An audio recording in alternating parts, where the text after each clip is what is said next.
Jansangram news, बातमीची सत्यता हीच आमची ओळख।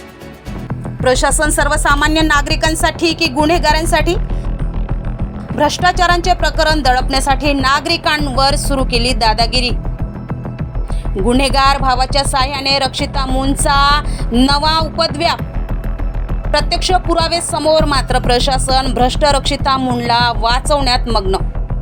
गावातील ग्रामस्थांना निष्पक्ष व योग्य रोजगार उपलब्ध व्हावा यासाठी शासनाने रोजगार सेवक व सेविकांची मोठ्या प्रमाणावर भरती केली आहे।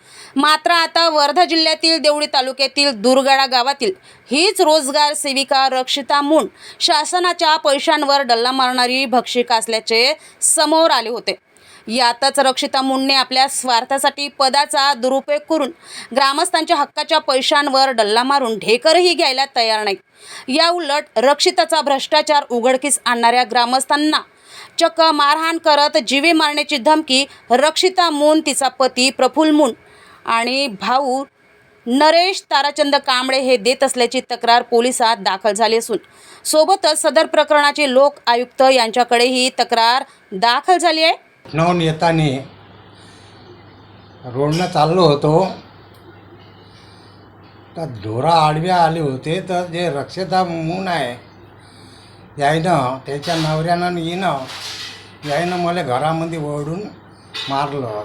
ते म्हणजे ना आपले रोजगार हमी होय हे म्हणे काहून तुम्ही आमचा बयान दिला म्हणून तिनं मला घरामध्ये ओढलं। माझे नाव धर्मपाल मून, राहणार दुर्गडा। मी भिडी येथे चहा कॅन्टीनवर बसून असताना रक्षिता मून हिचा भाऊ नरेश ताराचंद कांबळे हा देवळीवरून तेथे आला। मी चहा कॅन्टीनवर बसून असताना मला शिवीगाळ करू लागला व म्हणाला की तुझ्या मुलाने माझ्या बहिणीची तक्रार का केली व तुम्ही तक्रार मागे घ्या, अन्यथा नाही तर तुम्हाला गावात येऊन दोघा बापलेकाला जीवे मारील अशी धमकी देत होता। सदर प्रकार बघता भ्रष्टाचाराविरोधात ग्रामस्थांनी बोलणे चुकीचे आहे का? एक नाही अनेक पुरावे असताना वरिष्ठ अधिकारी रक्षिता मूनला घरी बसवण्याऐवजी तिची पाठराखण का करत आहे? लोकशाहीत न्यायव्यवस्था जिवंत आहे का की केवळ दादागिरी करत गुंडांचा राज चालणारी आहे? प्रशासन सर्वसामान्य नागरिकांसाठी की गुन्हेगारांसाठी यासारखे अनेक प्रश्न निर्माण झाले आहेत।